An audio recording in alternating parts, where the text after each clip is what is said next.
नमस्ते आप सभी को हमारी YouTube चैनल पहले का काज में आप सभी का स्वागत है।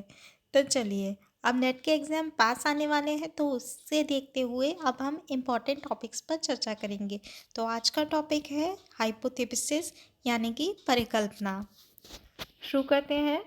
परिकल्पना से तात्पर्य उस संभावित उत्तर से होता है जो समस्या समाधान के लिए एक शोधकर्ता सोचता है। परिकल्पना को संभावित समाधान या सिद्धांत भी कहा जाता है, जिसे अस्थायी रूप से मानकर उसकी पुष्टि करने का प्रयास किया जाता है। परिकल्पना से तात्पर्य किसी समस्या से संबंधित समस्त संभावित समाधान पर विचार करना है। जितनी भी उस समस्या है उससे संबंधित जो भी समस्त संभावित समाधान होते हैं उन पर विचार कर लिया जाता है, वही परिकल्पना कहलाई जाती है। परिकल्पना किसी भी अनुसंधान प्रक्रिया का दूसरा महत्वपूर्ण स्तंभ माना जाता है। इसका तात्पर्य यह है कि किसी समस्या के विश्लेषण और परिभाषीकरण के बाद उसमें कारणों और कारण संबंध में पूर्ण चिंतन कर लिया जाता है, पहले से ही चिंतन कर लिया जाता है। परिकल्पना की प्रकृति कैसी होती है? Nature of hypothesis.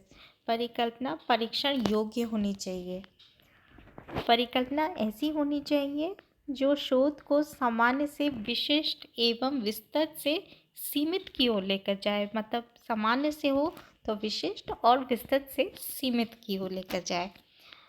परिकल्पना से शोध प्रश्नों को स्पष्ट उत्तर मिल जाने चाहिए। परिकल्पना ऐसी होनी चाहिए कि शोध प्रश्न जो भी हो स्पष्ट उत्तर मिले उसके। परिकल्पना सत्यभाषी एवं तर्कयुक्त भी होनी चाहिए। यह प्रकृति के ज्ञात नियमों के प्रतिकूल नहीं होनी चाहिए। परिकल्पना को किसी न किसी सिद्धांत अथवा तथ्य अथवा अनुभव पर आधारित होना चाहिए। कोई भी सिद्धांत हो, तथ्य हो, अनुभव हो, उस पर परिकल्पना को आधारित होना चाहिए। परिकल्पना दो या दो से अधिक चरों के मध्य संबंधों का अनुमान होना चाहिए। परिकल्पना के स्रोत। परिकल्पना के स्रोत के बारे में अब चर्चा करते हैं। परिकल्पना के स्रोत है समस्या से संबंधित साहित्य का अध्ययन। पहले समस्या से संबंधित साहित्य का अध्ययन कर और फिर दूसरा विज्ञान से प्रतिपादित सिद्धांत, जो भी विज्ञान से प्रतिपादित सिद्धांत हो, और संस्कृति, इसके बाद व्यक्तिगत अनुभवों के तौर पर, और फिर रचनात्मक चिंतन, क्रिएटिव थिंकिंग। अनुभवी व्यक्तियों से परिचर्चा, डिस्कशन। अनुभवी जितने भी व्यक्ति उनसे डिस्कशन। Type of hypothesis. विशेषताओं के आधार पर साधारण परिकल्पना, जटिल परिकल्पना, सांख्यिकीय परिकल्पना। शोध के उद्देश्यों के आधार पर प्रकार कितने होते हैं परिकल्पना के?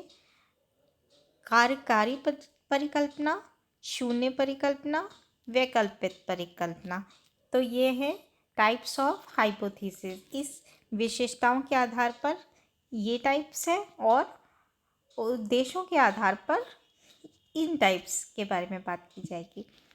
तो आगे बात करते हैं साधारण परिकल्पना। पहले विशेषताओं के आधार पर जो परिकल्पना है पहली, उसका साधारण परिकल्पना। ऐसी परिकल्पना जिसमें चरों की संख्या अधिकतम 2 होती है एवं उन चरों में अनुमानात्मक संबंध और उल्लेख किया जाता है, उसे साधारण परिकल्पना कही जाती है।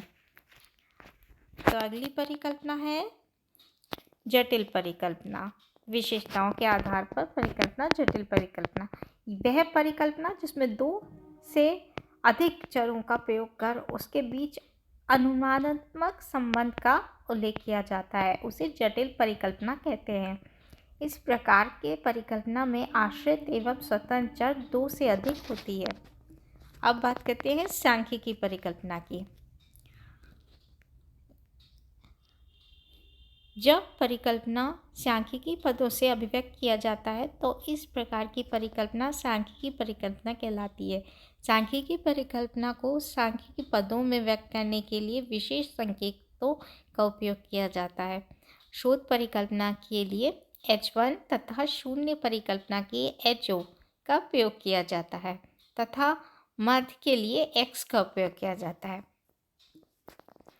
अगला परिकल्पना विशेषताओं के आधार पर, जिसमें आती है पहली कार्यकारी परिकल्पना, वर्किंग हाइपोथेसिस। यह परिकल्पना किसी न किसी सिद्धांत पर आधारित या सिद्धांत से प्रेरित होती है। यह शोध में अस्थायी रूप से अपनाई जाती है। इसे शोध से संबंधित तथ्यों के बीच संबंध को स्थापित करने का प्रयास किया जाता है। जैसे जैसे शोध की प्रक्रिया आगे बढ़ती है, कार्यकारी परिकल्पना का परीक्षण किया जाता है और उसे पुष्टि कर संशोधित या त्याग कर दिया जाता है। अगली है शून्य परिकल्पना यानी कि नल हाइपोथेसिस। इससे काफ़ी बार प्रश्न पूछे जाते हैं। कार्यकारी परिकल्पना के विपरीत बनाई जाती है शून्य परिकल्पना। दो चरों के बीच शून्य अंतर या शून्य संबंध का होना शून्य परिकल्पना कहलाता है। इसकी रचना किसी निरस्त करने के उद्देश्य से ही किया जाता है। इसे HO से चिन्हित किया जाता है, यानी कि HO के हिसाब से शून्य परिकल्पना। अगला है वैकल्पिक परिकल्पना। जब परिकल्पना शून्य परिकल्पना को अस्वीकार या निरस्त कर दिया जाता है। जब शून्य परिकल्पना को अस्वीकार और निरस्त कर दिया जाता है तो शोधकर्ता द्वारा एक वैकल्पिक परिकल्पना तैयार की जाती है। यह परिकल्पना शून्य परिकल्पना से बिल्कुल विपरीत होती है। इसे प्रायोगिक परिकल्पना भी कहते हैं। इस परिकल्पना से दो समूह या दो चरों के अंतर संबंधों का अनुमान लगाया जाता है। Steps of hypothesis: setup null and alternate hypothesis, set up level of significance, decide which test to use, find out the value and find out the table value of test, और लास्ट में decision. इस तरह ये hypothesis के step होंगे testing के। अब अगला परिकल्पना की परीक्षण की त्रुटि। मुख्यतः दो प्रकार के त्रुटियां होती हैं हाइपोथेसिस में टेस्टिंग एरर। एक टाइप 1 त्रुटि, दूसरी टाइप 2 त्रुटि। तो टाइप 1 त्रुटि तब कब होती है, इससे संबंधित काफ़ी बार एग्जाम में पूछा जाता है। टाइप 1 त्रुटि हाइपोथेसिस में यह त्रुटि तब उत्पन्न होती है जब शून्य परिकल्पना सत्य होती है। जब शून्य परिकल्पना सत्य होती है लेकिन उसे अस्वीकार कर लिया जाता है तो टाइप 1 त्रुटि कहलाती है। और टाइप 2 त्रुटि में जब यह उत्पन्न होती है, टाइप 2 त्रुटि जब शून्य परिकल्पना असत्य होती है तो उसके बाद भी उसे स्वीकार कर लिया जाता है तो वो टाइप 2 एरर कहलाता है। तो आज के लिए बस इतना ही। फिर आपसे मिलेंगे अगले वीडियो में कुछ इम्पोर्टेंट टॉपिक के साथ। तब तक के लिए बाय बाय।